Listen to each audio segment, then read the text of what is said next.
السلام، كيف راكم؟ لاباس عليكم؟ جيسبر تكونوا بخير وعلى خير. جبت لكم واحد الفقاس اللي خطير بزاف، غير جربوه واكيدين غادي يعجبكم. غنحتاجوا هنا 3 ديال البيضات اللي يكونوا كبار بدرجه حراره المطبخ، عندنا كاس ديال السكر سنيده، عندنا واحد الساشي ديال الماء ديال الزهر، قبيصه ديال الملحه. غادي نحركوا مزيان مزيان مزيان تنسجموا لينا العناصر ويذوب لنا داك السكر.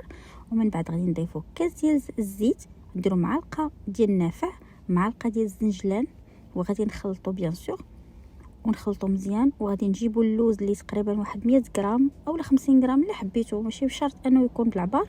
وغادي نفزكوه واحد 5 ديال الدقائق في الماء الزهر اولا الماء عادي، ومن بعد نضيفوه. غادي نديروا معلقه ديال الماء ولا معلقه ديال الماء الزهر، غادي نديروا ساشي ونص ديال الخميرات الحلويه ديال 8 غرام، وغادي نخلطو مزيان بالفوي. ممكن تخلطوا بيديكم الا بغيتو. وبالنسبه للدقيق غادي نديروا واحد 500 غرام، يعني 500 550 على حسب نوعيه الدقيق ديالكم، وضروري ضروري يكون دقيق نوعيه جيده. غادي نخلطوا الخليط ديالنا مزيان حتى يتجمع لينا يعني العجين على هذا الشكل هكا. ومن بعد غادي نقطعوا على 3 ديال القطع. هنا ضروري نقطعوا على 3 ديال القطع باش يجيونا يعني لي بودان يكونوا شويه كبار. وصافي من بعد غادي نحربلوهم هكا على هذا الشكل هكا.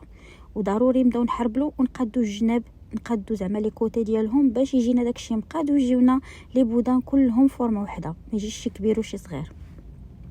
غادي نديروه في الطاوه ديال الفرن وغادي ندهنوه بالصفار ديال البيضه اللي غادي ندير معاه واحد شويه ديال نسكافي اولا حتى الكاكاو المور ممكن تضيفوه باش كيعطي داك اللون.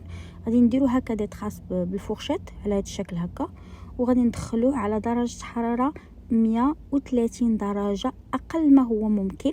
من بعد يطيب لينا المده ديال تقريبا واحد ساعه حتى ساعه وربع، يعني يطيب على نار مهيله.